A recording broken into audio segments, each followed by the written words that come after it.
The majestic skyline of New York City, the pyramids of Giza, the hustle and bustle of Rio de Janeiro. For many of us, these have been locations that we have long dreamed of visiting, but we never got the chance thanks to the world being plunged into absolute viral chaos since, 2020.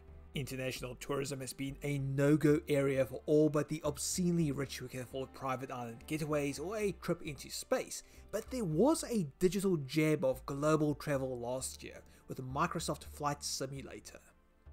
Released on PC in 2020, developer Asobo's globe-trotting simulation is a stunning showcase of technology, precision, and authenticity on the grandest scale possible.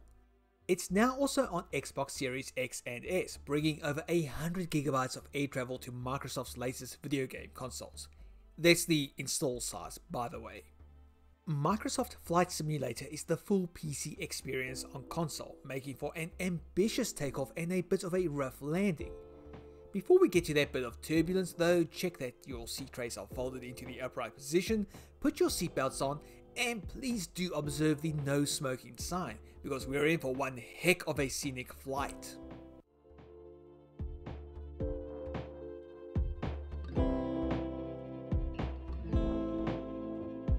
First, the good stuff. Microsoft Flight Simulator is easily the biggest game ever in terms of actual digital real estate. Just like the PC version, the entire world is waiting to be explored. Literally! Using Bing Maps integration, the game has thousands of terabytes of satellite and high altitude photography to draw from to create not only the world around you, but a highly detailed and authentic representation. Heck, I took off from the Port Elizabeth airport, or since the city has been renamed, Berge, just so that I could hover over my suburb, and yep, there was my home, right there on my rinky-dinky little street. If you prefer a more international flavor to your jet setting, you can book a ticket for one of the dozens of iconic airports such as LAX or Heathrow, or you can launch yourself from the runway of more than 37,000 other airports. That is just insane. The real genius though is seeing what's beneath you, with the aforementioned petabytes of data, recreating a world of famous landmarks, scenic vistas, and endless horizons. There is a certain joy in seeing all of these real-world locations brought to life, beautifully rendered in pristine glory and available for you to reach cruising altitude over, and a theme for anyone who has, for the last couple of years wanted to visit the world in a manner that was commonplace before 2020 happened.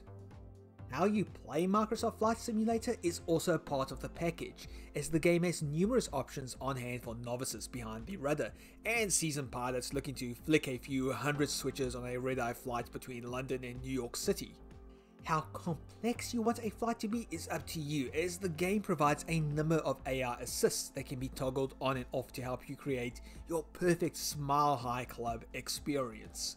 That layer of authenticity goes even further, as it's not just incredibly detailed cockpits that you'll be exploring, but also a world that changes around you.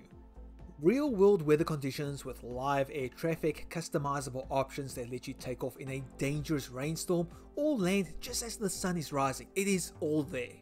It's worth noting though that Microsoft Flight Simulator is a bit of a hog when it comes to data, so depending on your connection and speed, some areas may look a bit more low resolution from time to time. There are fortunately a number of menu settings to get around this, ranging from data caps that you can impose to preloaded options and an offline mode, just in case you want to avoid your internet account being throttled by your ISP. Just like the PC game, there's also a small but chunky collection of aircraft that range from nimble Cessna 172 Skyhawks to massive carriages for ferrying people around in Scum class to their destinations. You might also be wondering what it is that you even do besides keep your aircraft steady and as far away from the ground as possible. On that end, Microsoft Flight Simulator has a number of training modes to help you learn how to fly an airplane without needing to worry about your time on the planet coming to an abrupt end. A selection of remote and challenging airstrips to park your big metal bird on like a pro, and pure tourism with a selection of flights around some of the greatest wonders of the modern world. If this is what Italy looks like in real life, then I have to go and visit it one day. So what is a PC experience like on Xbox Series X and Series S? Well, it's not exactly smooth sailing.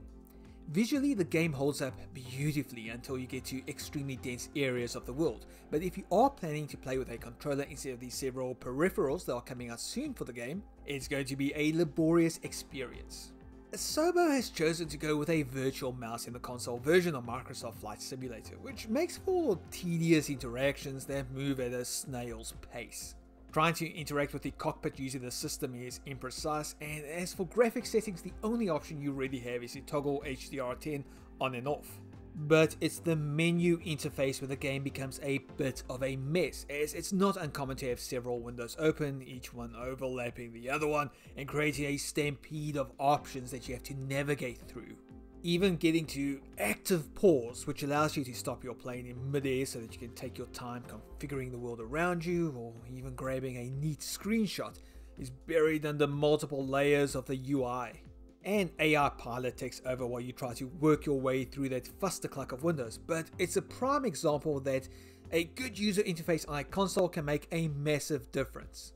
This is one aspect of Microsoft Flight Simulator that doesn't pass the pre-flight safety inspection checklist. As for the in-flight controls, it's a smoother selection of well-placed button layouts that also make good use of the triggers to create nuanced steering and solid camera movement. All of the World Update content from the game's first year on PC has also been included, so there's going to be a lot of flying in your future if you're a fan of that form of travel. I do need to stress that this analysis comes from a preview build that Microsoft gave me early access to, which was unlocked on July 23, so I'm hoping that the final build has a few of these rougher edges properly smoothed out and polished. To look at the game though is to marvel at its grand design. It is the entire world captured and stored on a single solid state drive, and authentic in the feeling of explorative joy that it provides when you travel to the far corners of the globe. That rush of seeing alien vegetation, to be mesmerized by a modern metropolis at night, or the serenity of an endless ocean beneath you. This is a game that captures the sensation of flight, creating a modern miracle and a perfect flight sim for the ages. Microsoft Flight Simulator on Xbox Series X and S isn't without some turbulence, but it's easy to overlook a bumpy ride when you fully immerse yourself in the role of a pilot. It is incredibly awe-inspiring to travel the world and marvel at everything that you see, whether you've barely clocked any time in the air or you're a seasoned aviation expert. And that's the review, guys. Thank you for watching, thank you for listening if you sat through the whole thing, or if you even sat through 10 seconds of it. I don't care, I am appreciative of it. If you like what you saw here, if you like what you heard, please, just give me a like if you can. Give me a subscription if you want to, it's up to you. But for whatever amount of attention I have gained from you today, thank you. I'm Darren Bontes, and I'll see you next time.